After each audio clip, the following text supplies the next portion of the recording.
No episódio anterior, com Laissa Ramos. Enfim, ela foi na minha apresentação do TCC no ano passado, né, no meio de 2019.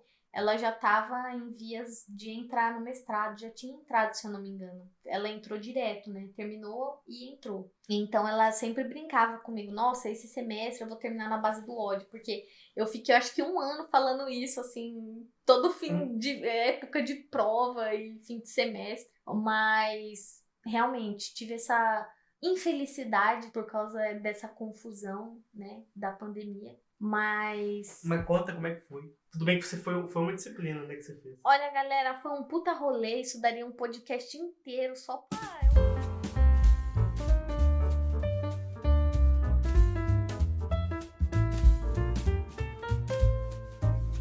Isso daria um podcast inteiro só pra eu poder me matricular em uma disciplina. Mas deu certo.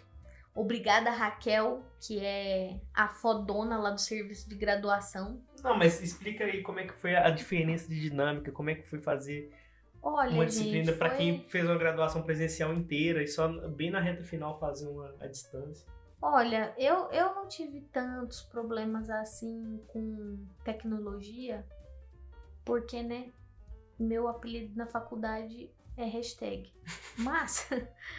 Mas assim, eu pensei, poxa, por um lado vai ser bom porque eu vou ter tempo de me dedicar a outras coisas, fazer outros cursos, tipo, tirando que eu não estava mais morando em Piracicaba. Então, quer dizer, toda sexta-feira, no caso, depois do carnaval, eu tava fazendo um bate-volta de Guarulhos para Piracicaba, o que dá exatamente 3 pedágios na rodovia Bandeirantes.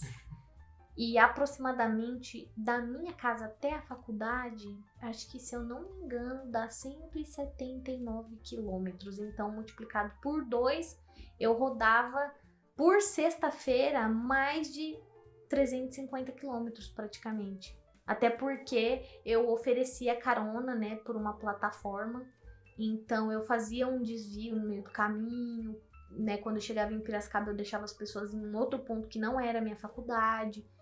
Às vezes, antes de começar a aula, eu passava em algum lugar para comer. Então, pelo que eu ia ter que passar o semestre inteiro, toda sexta-feira, por um lado foi muito bom ter se tornado EAD por causa disso.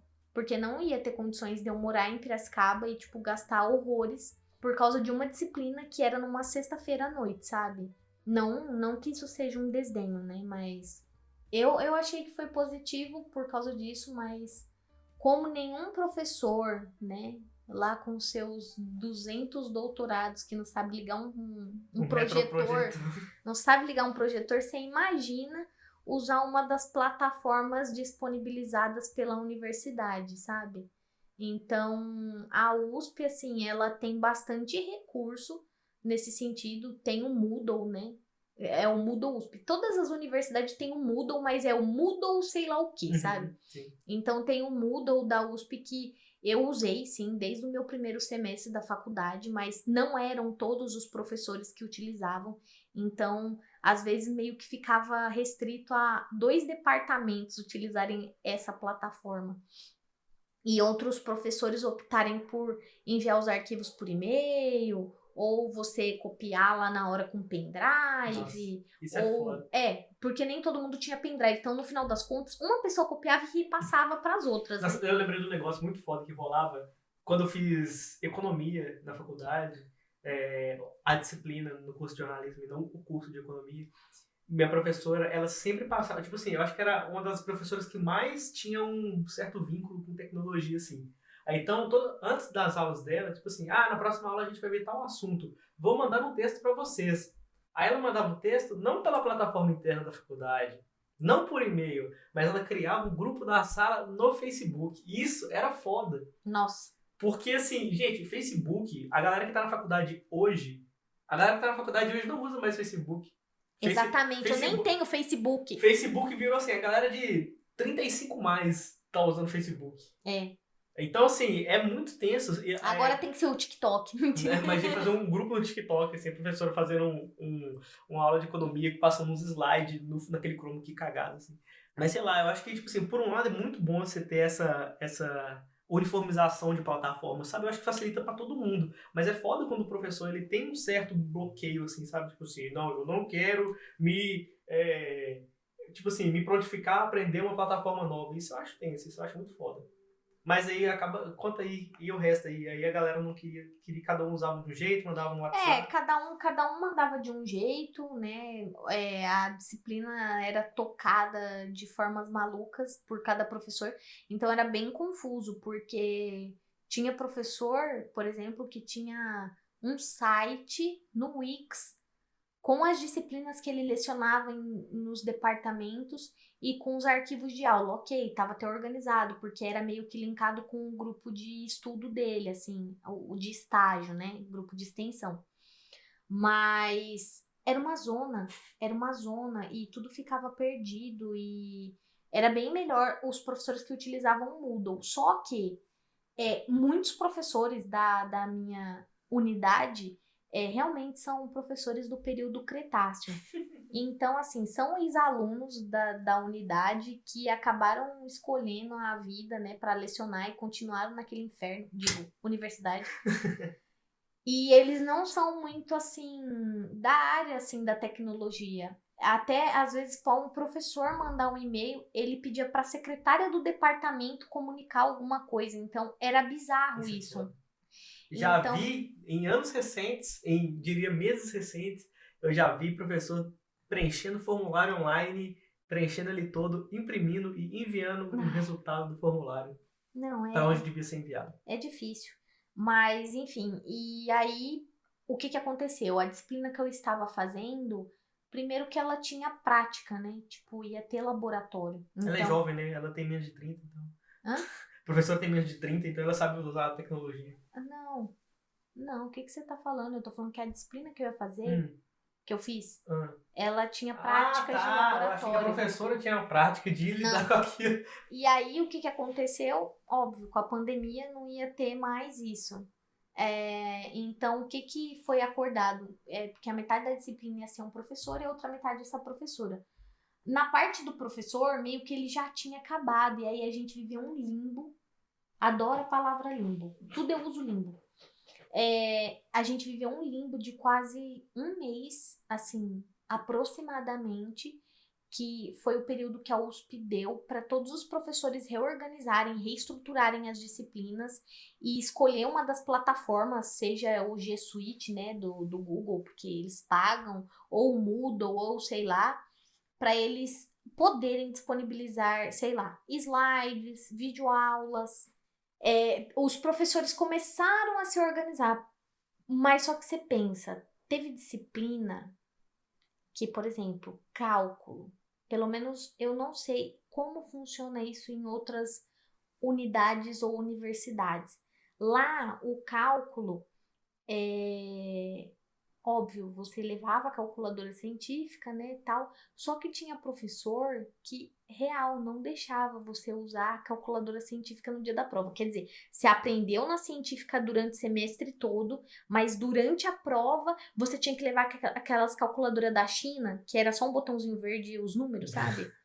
E você tinha que rebolar pra... Tudo bem, né? Ah, nossa, você é engenheiro. Mas, porra, hoje em dia tem tanto programa que... Tudo é feito em programa, sabe? Você só vai conferir o resultado e ver que se tá batendo com tudo. Então, esses professores, né, da área de exatas tiveram um grande problema. Eles levaram... Ó, a pandemia começou oficialmente em São Paulo e travaram as aulas oficialmente no dia 15 ou foi 16 de março. No meu último dia de aula, né, que eu fui, já tava esse assunto. O pessoal falando, a reitoria vai mandar um e-mail dizendo que vão suspender as aulas. Mas até então eu tava descrente, né, porque a minha unidade é um bando de reacionário, né, 80 não, eu tô sendo muito simplória. 90% dos alunos da unidade são reacionários e assim, de todas as unidades da USP, quando tinha greve, nós éramos os últimos a aderir. e quando aderia, durava menos de um dia. Então, tipo, pra você ver o tão, sabe, é um campus muito elitista, muito escroto, enfim, mas gosto muito, mas as pessoas que habitaram lá e habitam ainda, grande parte, são desprezíveis. Mas, enfim, né, os professores dessas áreas tiveram grandes problemas. Teve professor que começou a disponibilizar aula no começo de maio. Então, os alunos ficaram... final de semestre. Exatamente, era na época de P2, né? Para aulas que tem até a P3, né? Que são as provas, né, no caso. É.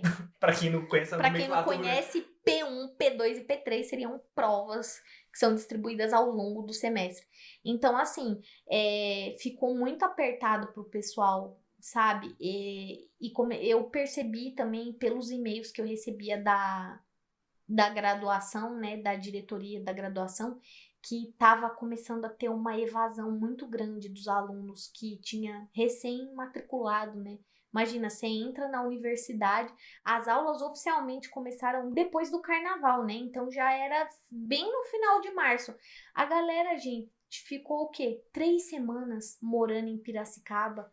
Teve 2 semanas de aula, porque a primeira semana são ciclos de palestras e afins, para você conhecer como que é lá. Então, o pessoal ficou assustado devido à pandemia e começou a trancar o curso, não sabia como ia fazer, atacou a ansiedade, os problemas psicológicos, então muita gente abandonou real o curso, porque no primeiro semestre não tem como você trancar. Você tem que ter um mínimo de créditos para você poder realizar o trancamento no semestre seguinte, né? E sobre isso, então eu tive, né, essas aulas presenciais, aí o professor deixou a gente nesse limbo até a outra professora começar. Ela enviava um PowerPoint comentado, né, então ela ia passando o PowerPoint no programinha e gravava a tela dela com a voz dela explicando. Foi estranho, né, mas as videoaulas não duraram mais de 1h30, né, Já é muito. que já é muito, né, segundo a pessoa aqui, mas... Segundo profissionais, que eu não vou dizer quem, do ensino à distância, mas se você pensa... 1h30 é muito longo. Sim, eu sei. Exceto para alunos de direito que gostam de aulas maiores. Mas para uma aula que seria de 4h20 ou 4 horas, tipo, é pouco, então isso assustou todo mundo. E assim, o problema da universidade é que, assim, parece que os professores acham que ou eles vão ser... como é que é? Substituído por máquinas. Não substituído por máquinas que vão tentar passar ele para trás, vão plagiar ele de alguma coisa, ou... Pera, mas quem plagiaria? Os alunos? Outros professores? Sei lá, outros professores deles tem professor que não disponibiliza, eles têm slide, que passa todas as disciplinas dele, mas o professor não disponibiliza esses slides para estudo. Então a galera, você percebe que do nada tá sem o slide, o professor vira pra frente, tá todo mundo com a câmera do celular assim, tirando foto. Porque pra pegar a parte que ele fala que é importante, que pode cair na prova, que aconteceu nessa minha disciplina, só que eu achava muito zoado, assim, eu era bem mais velha do que o pessoal da turma, então eu achava muito falta de respeito você pegar o celular e ficar mexendo ou tirando foto Por quê? do coisa. Não sei, eu sempre tive esse... Mas é o conteúdo. Eu sei, mas eu sempre tive esse bloqueio e eu nunca vi, Nossa! eu nunca tive uma autorização oral, assim, tipo, do professor cara, falar. O que mais Tipo... rolava na minha faculdade quando os celulares, enfim, começaram a se popularizar, porque eu passei muitos anos na graduação, gente. Então, eu tive o início da minha graduação, os celulares com câmeras boas não eram tão comuns assim. Mas depois, o professor vivia dando aula de slide, em vez de dar conteúdo, ele ficava 2 horas lendo porra de slide. A galera não ia lá, ficava tirando foto, sabia que o professor não ia botar isso no ar, então toma no rabo, tem que tirar foto mesmo, Não, mas enfim, o conteúdo não deve ser negado, não, ser sim, compartilhado, mas esse pirateia conteúdo mesmo. Não, mas esse professor, eu cheguei a perguntar pra ele, mandei e-mail, falei, professor, você vai disponibilizar os slides antes da pandemia? Até hoje aguardo uma resposta. Mas enfim, essa professora que deu a segunda parte do curso, ela fazia esse esqueminha, né, de gravar a tela e o áudio dela e enviava por e-mail, e a gente tinha um estudo de caso referente ao vídeo, que a gente tinha 15 dias para entregar, e valeria a nossa presença de aula, entendeu?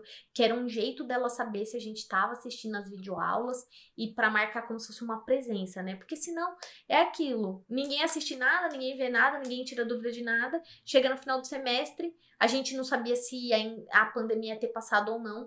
Então a P1, a prova 1, né, foi pela internet. Nós tivemos 24 horas para fazer a prova. Então ele colocou lá no sistema e a gente fez o download, respondeu, submeteu. Respondeu, tipo, múltipla escolha ou é tudo Não, tudo aberto? discursiva. Não, e detalhe, aí você falou, ninguém sabe como é que ia fazer, passa os vídeos e ninguém responde trem e tal, não sei o quê. E os professores também, eles ficam meio sem saber, tipo assim, será que eu dou realmente a nota que o aluno merece, independente se ele conseguiu acessar o conteúdo ou não? Ou então eles começam a dar uma colher de chá, sabe, e acaba passando todo mundo, porque, tipo assim, não tem como saber, sabe? Você não sabe se o aluno colou, se o aluno compartilhou, a galera compartilhou a resposta no grupo do WhatsApp. Então o professor fica meio, tipo assim, compelido a passar todo mundo de qualquer jeito também, sabe? No caso desse professor, ele usava uma outra plataforma da USP, que era não da USP, mas que a USP pagava, que era o Turnitin. Turnitin, tá. Turnitin, foda-se, escreve o Turnitin. Escreve o Turnitin aí. E aí essa plataforma detecta plágio, né? Então, óbvio, você passa o TCC por lá, as tese, dissertação. Então, as provas dele passaram por lá. O trabalho semestral passou por lá. Então, ele sabia se aquilo tinha sido cópia de outros alunos, principalmente com a prova. Então, na primeira prova, ele falou, teve um Google Meet, né? E aí ele falou, gente, eu fiquei meio assustado porque eu acho que eu errei a mão nas questões. Nossa, tinha uma questão lá dele que era a primeira questão, eu deixei pra fazer por último. Aí eu falei, quer saber, não vou fazer, eu vou entregar em branco. Teve gente que entregou em branco, tipo, ok, a prova era pra fazer em casa e tinha 24 horas, sabe? Mas, uma questão, parecia que tinha 5 questões dentro e era pra você, sei lá, inventar o nome de uma proteína e o que ela ia fazer, como ela ia agir no organismo humano, sei lá. O cara emocionou, né? Mas são questões que ele dá como, tipo, provinha em início de aula. Quando você tá em aula presencial e você aprendeu aquilo, na outra aula você vai lembrar. Você vai estar com a sua criatividade aflorada. Teve gente que respondeu, mas teve gente que não respondeu coisa nada com nada, ou não respondeu, que foi o meu caso. Responder nada com nada eu acho que é o pior. Porque você claramente tá tentando enganar o professor. Exatamente. Ele sabe, quando ele lê, ele fala assim, meu Deus, a pessoa tá tentando tirar com a minha cara. Eu tinha vergonha de enrolar, sabe? Sim, eu deixava em branco. Não, exatamente, eu não gosto de enrolar, sabe? Aí que entra, tem que ser POC, prático, objetivo e conciso.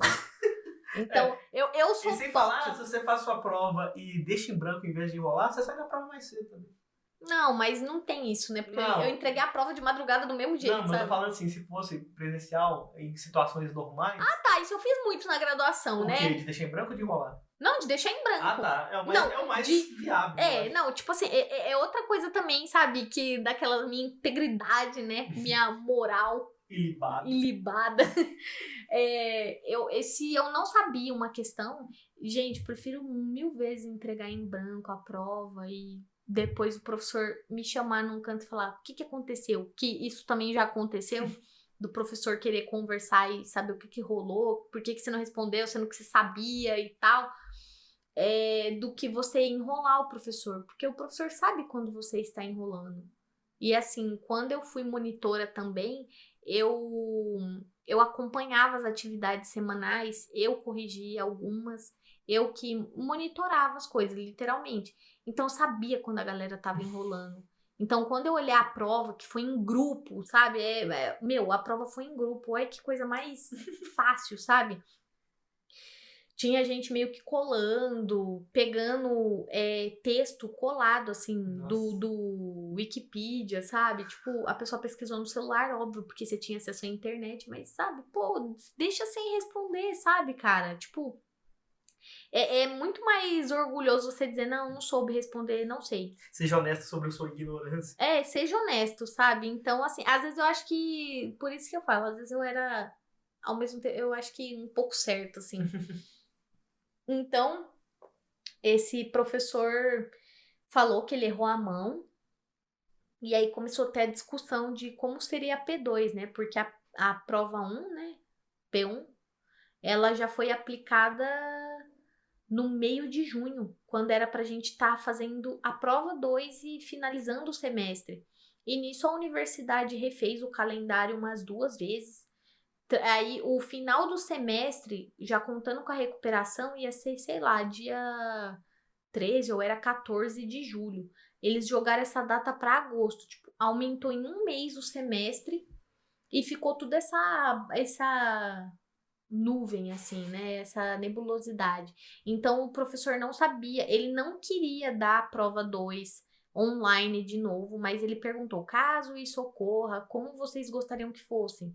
Tipo, uma prova com muitas questões, mas que fossem notas bem fragmentadas, tipo, valendo meio ponto, ou vocês preferem, sei lá, 4 questões valendo 2,5 ou 5 questões valendo 2, que foi o que aconteceu nas 2 provas. Era 5 questões e Nossa. cada uma valia 2. Então, realmente, se você não sabe do negócio, já era, você se ferrou, sabe? Então, eu pensei que eu tinha ido um pouco mal na primeira prova, justamente pelo professor ter errado a mão, mas até que fui bem. O que me salvou também foi o trabalho semestral que eu fiz sozinha. E a prova 2 eu fui horrível mesmo, mas eu tirei o suficiente que dava para eu concluir o semestre, ou seja, me formar.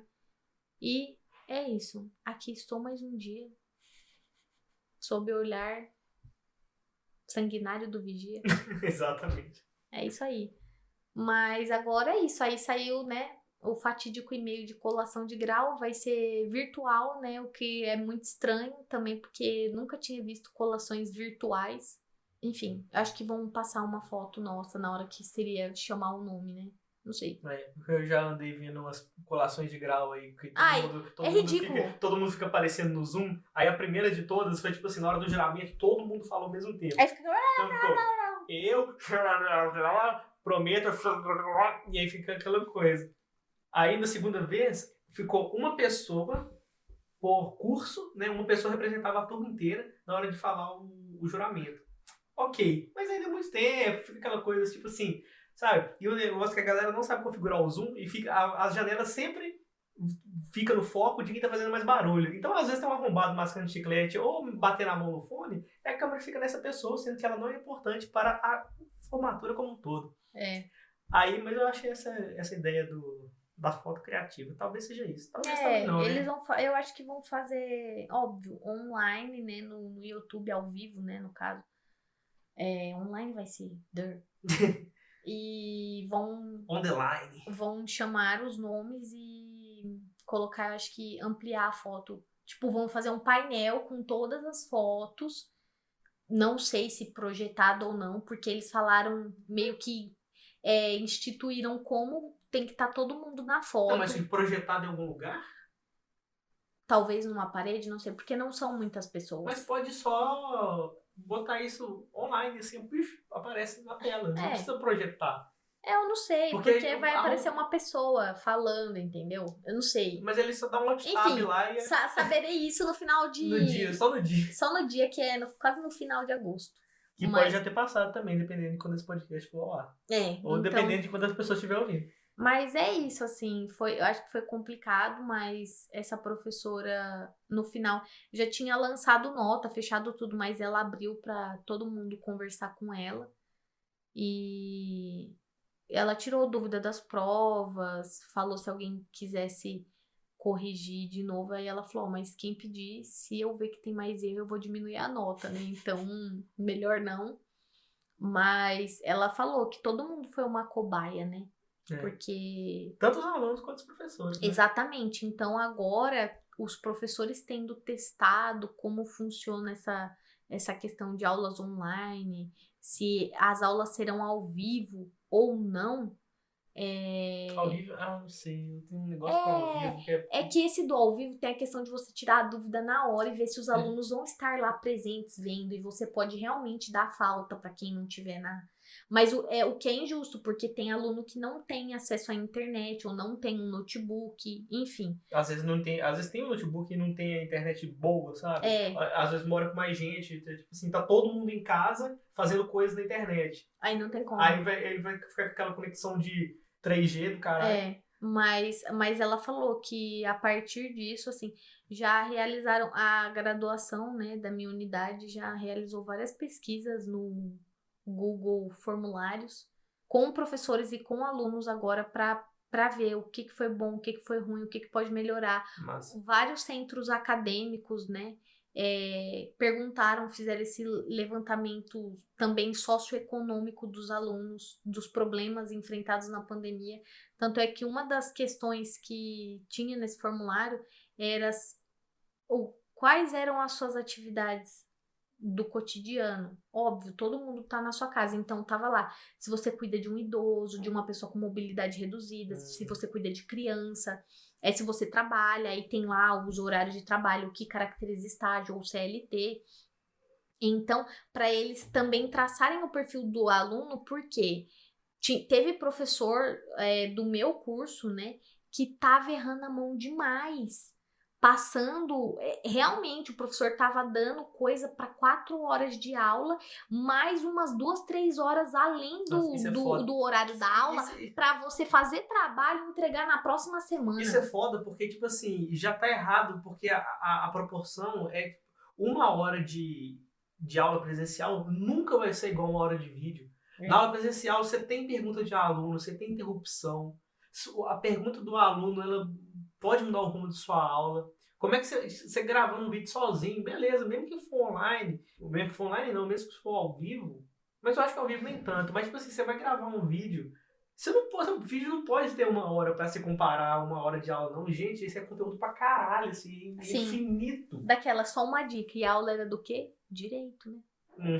Era professor que dá a parte de direito ambiental, instituições de direito. Não vou citar nome, porque também já tive problemas com esse professor, né? Eu vou te processar.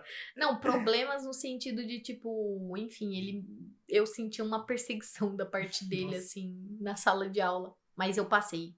Enfim. Acho que foi um aprendizado para todo mundo, mas nada substitui o presencial, principalmente em relação à educação. Também sei que os tempos estão mudando e tem muitas faculdades que oferecem graduação EAD, mas muita coisa que a gente já ouvia era que algumas, né, não todas graduações EAD não tinham uma qualidade adequada pro profissional que ela estava formando. É a mesma coisa. Como você vai formar um profissional da área da saúde, por exemplo, que é muito grave em EAD, sem ter aula presencial, laboratório, enfim. É bem complicado. Mas também tudo tem que ser equilibrado, né? Não tem como tudo ser EAD, sabe? Porque eu entendo as demandas das pessoas, mas, por exemplo, com a pandemia também ficou escancarado outra coisa, né? A mulher que já tinha 2 turnos, né, de trabalho, vamos dizer assim, que é, entre aspas, o cuidar da casa e o trabalhar mesmo, agora tem 3 turnos para mais, que é cuidar da casa, cuidar do filho, cuidar do trabalho, home office. Cuidar do EAD, que às vezes a criança, tipo assim... Não, exatamente.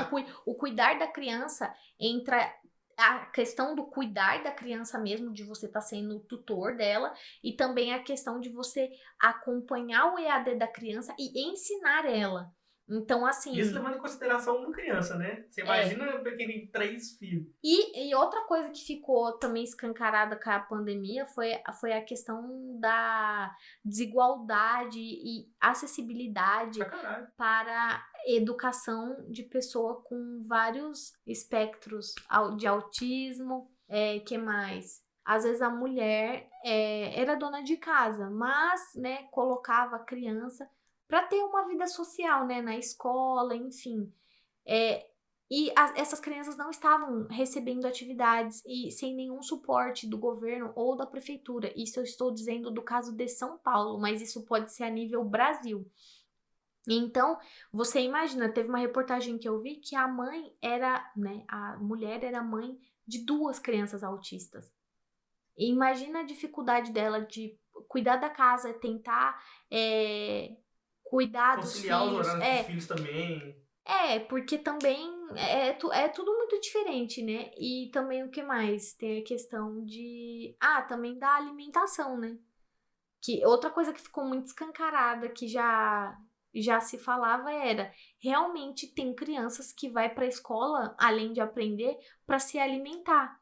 E isso gerou muitos problemas. Então, assim, a pandemia tá mostrando, eu acho que o lado mais sórdido, assim, da nossa sociedade como um todo, e que muitas pessoas não estão aceitando isso de fato, e quer, sei lá, intitular como, ai, superação, ai, sabe, querendo. Não que eu tô. Não é o desmerecimento da pessoa, claro, porque ela é uma merecedora e vencedora das coisas que ela busca pra vida dela. Mas tem gente que fica romantizando essas questões sociais de uma forma assim horrível. Então, assim, ok, foi, na minha concepção foi horrível ter aula EAD, mas por um lado, que bom que a gente obrigatoriamente viveu isso. Porque, com certeza, já diria o Átila e a Marino nas primeiras lives dele sobre o coronavírus, é, a nossa realidade não vai mudar, ela já mudou. O mundo que a gente conhecia antes não vai mais existir. Agora o mundo é outro. Então, assim, talvez agora todas as escolas vão ter todas as suas matérias, eu digo no caso as escolas estaduais, tá? Porque as particulares algumas já têm esse sistema. Elas vão disponibilizar para o aluno atividade online também, tipo a lição de casa. Ou sei lá, quem quiser pode fazer na apostila, ou quem quiser pode tentar ou complementar o estudo com o que tem na rede. Não, e também, mesmo se não fosse a pandemia, eu acho que eventualmente essa questão de estudos pela internet e tal, eu acho que eventualmente iria acontecer, né? Agora as coisas foram muito atropeladas, assim, e foram até horríveis, justamente por causa da falta de preparo, e às vezes não tem estrutura tecnológica para isso, não tem os profissionais, não tem os setores certos dentro de cada organização.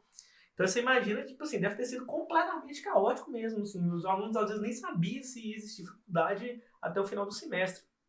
Mas assim, eu acho muito ok, assim, existir a opção do aluno fazer isso online, sabe? Independente de pandemia ou não. Agora que tem pandemia, infelizmente, pelo jeito, vai ser isso mesmo.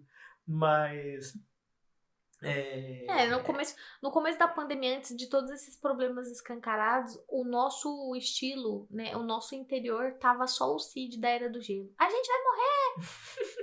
Então, assim, estamos aí, né, já passamos vários meses. Talvez você pode até cortar essa parte, porque já passou mais de 90 mil mortes, e isso equivale à bomba de Hiroshima. Então, para vocês terem a ideia de quão genocida é o nosso governo também, desgoverno, né? Que não preza pela sua sociedade, pela saúde, pela educação, pelo meio ambiente. não tá nem aí pra nada. Não tá nem aí pra Completamente nada. revoltante É. esse lixo. Então, assim, eu acredito que é até meio ridículo, mas às vezes eu queria que nós estivéssemos vivendo um delírio coletivo no Brasil, sabe? Porque tudo que acontece aqui tá sendo extremamente bizarro e, sabe, sem condições. Já diria a música, o mundo acabou em 2012, nós estamos vivendo no inferno. Pode ser também. Faz total sentido. Mas é isso. Acho que acabamos por hoje, por esse episódio pelo menos. Foi muito legal discutir sobre tudo isso, educação, ensino à distância, pandemia. A minha ideia era fazer um episódio sem falar de pandemia, mas é muito difícil, que a gente está vivendo uma dinâmica completamente distorcida da realidade. É impossível não tocar no assunto, né? Porque é o que basicamente está ditando a vida de todo mundo nesses últimos meses. Mas foi bom conversar sobre todos esses assuntos. E se você aí que estiver ouvindo, tem alguma opinião, passou pelo EAD de alguma forma, seja como aluno ou professor, ou, sei lá, algum técnico da área aí que ajudou a disponibilizar aulas online, sei lá, se você tiver alguma experiência muito curiosa, ou muito boa, ou muito ruim, e quiser compartilhar com a gente, as redes sociais estão abertas aí, @ como é que pode, para tudo. E tem uns comentários aí também no site, tem tudo aí. Olha, Se quiserem gente, colocar. não levem à risca tudo que nós dizemos. Tudo que foi dito aqui são opiniões, né? Que podem ser desconstruídas se você quiser trocar uma ideia. Porque também não adianta chegar atacando pedra ou sendo dono da razão Que a e da gente taca pedra verdade. de volta, nós é louco. Daquelas, porque lá de onde eu vim, Lá da minha quebrada. lá da minha quebrada, a gente resolve isso mano a mano, zoeira. Claro que essa parte não vai entrar, né? Claro que vai, porque é aquele final onde o clima tem que ir pra cima, mesmo que seja ameaçando nossos ouvintes. Que horror, não, gente. Eu sou passiva-agressiva, zoeira. Mais agressiva do que passiva. É isso aí, gente. Tchau, tchau. Quer deixar redes sociais, alguma coisa assim do tipo? Não, pode cortar essa parte que eu não quero falar com a Bandeirantes. Tchau.